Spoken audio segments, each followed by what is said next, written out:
Christmas Timelapse 2024. This has been my biggest Christmas timelapse yet, by far, so make sure to stick around to the end. I hope I did a great job on this one, and this is gonna get insane. Anyways, without further ado, let's get right into the video.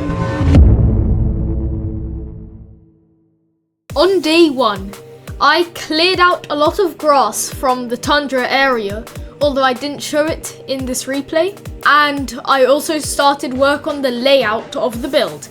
As you can see, there are many houses and there is a rectangle at the front.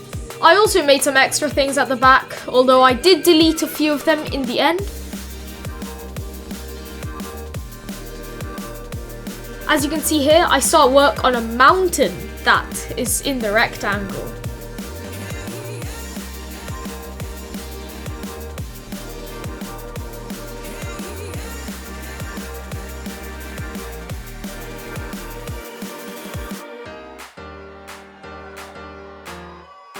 Over here, I start to fill out the mountain, ready to build a cave within it.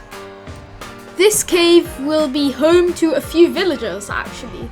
This was an idea I thought of many years ago when I was planning to build a survival world, but it never actually happened, until now.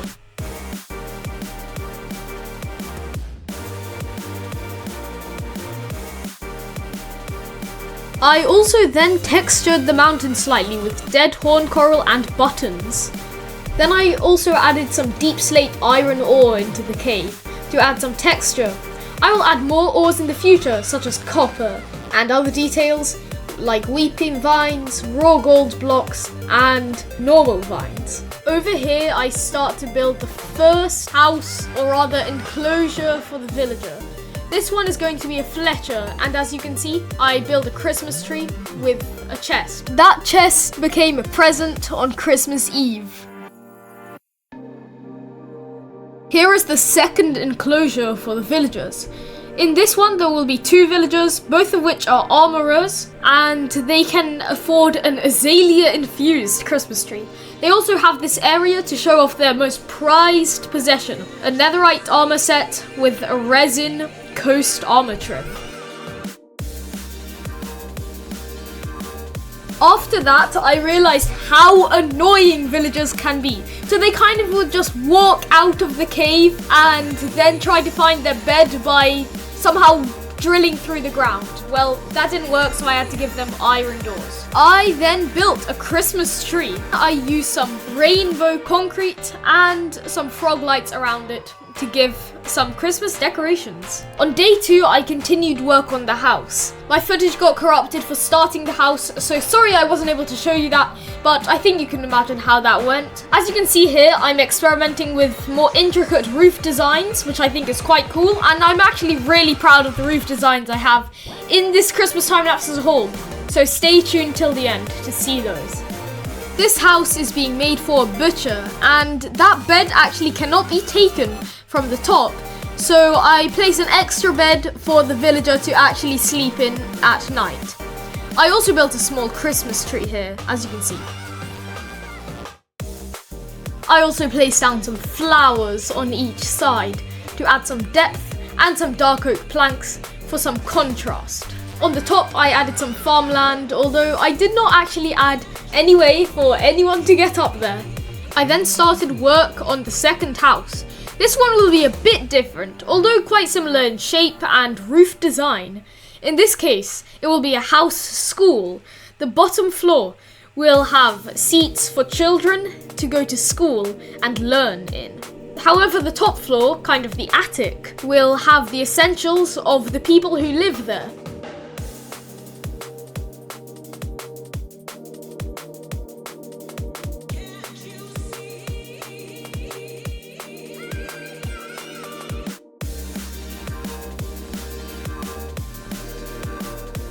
Over here I'm placing seats for the children, and I may or may not have trapped a villager in barrier blocks. I then started work on the street, consisting of chiseled tough bricks and some reinforced deep slate. I then decided to work on the circle object. I decided to make it a kind of spherical design, and it will be a telescope to look out into space. I put netherite blocks for the floor, and I put some computers inside.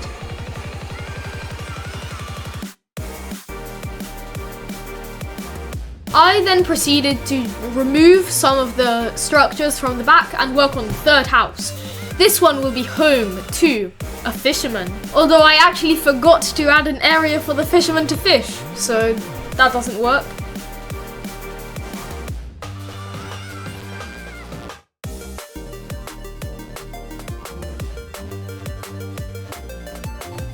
After that, I decided to work on a strange birch log house, although I decided it didn't really fit, so later on I decided to change it back to the pale oak colour scheme. I also added some lamp posts, which you saw there, and I thought they looked quite nice. I also changed the roof of this build, luckily. On the final day, I changed out the birch log house for the original pale oak, and I of course changed how the roof looked.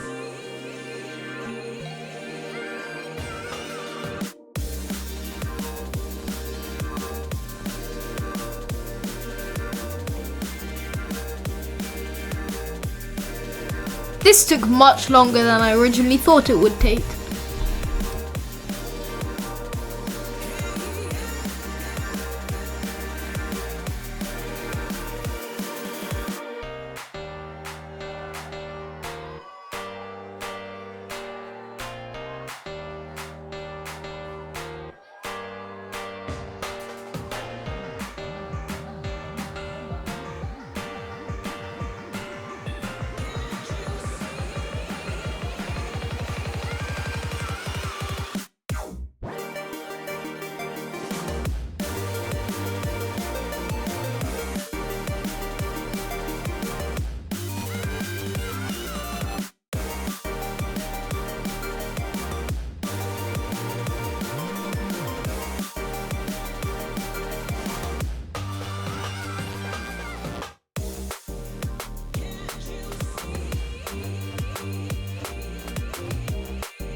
I then started work on the final house.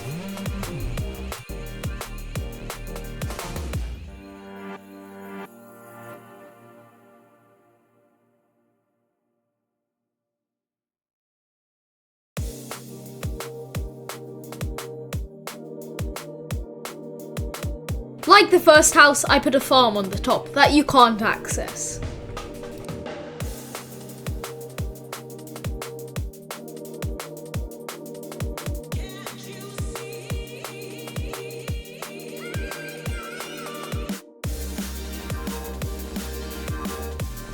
On the final house, I decided to experiment with a different roof design. It looks really strange from the side, but when you look at the entire build as a whole, it looks quite nice actually.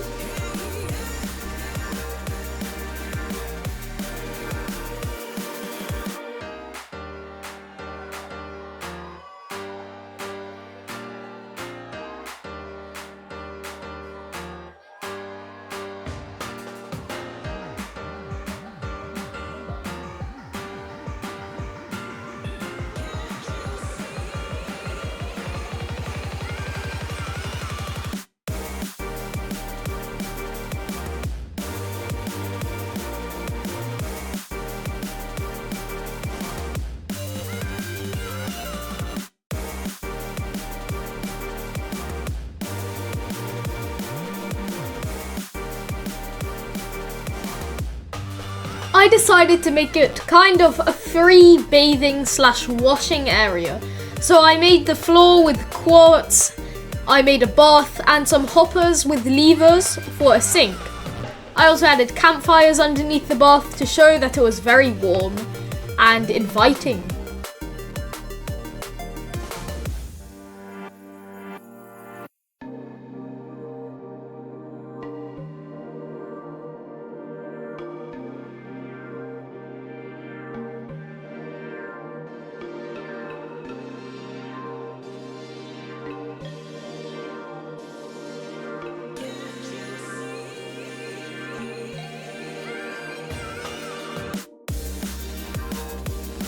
I finally remembered actually to give a present to that villager in the originally log house. I then added presents for all of the people who I dedicate this journey as a Christmas time lapse to.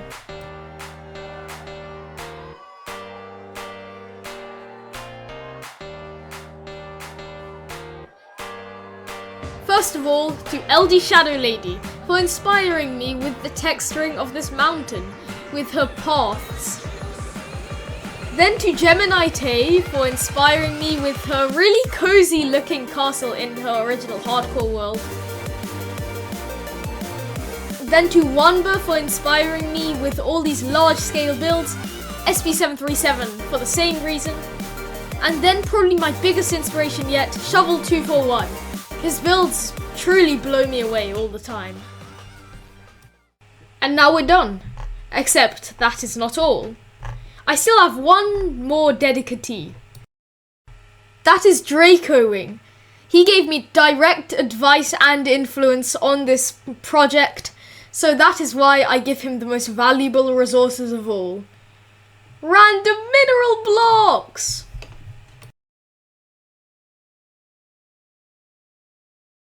Now it is time for the ending montage.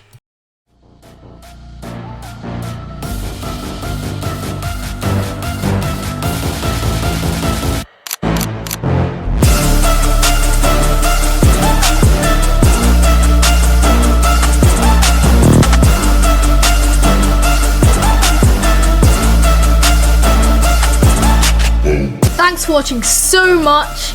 It really means a lot to me, and have a very Merry Christmas.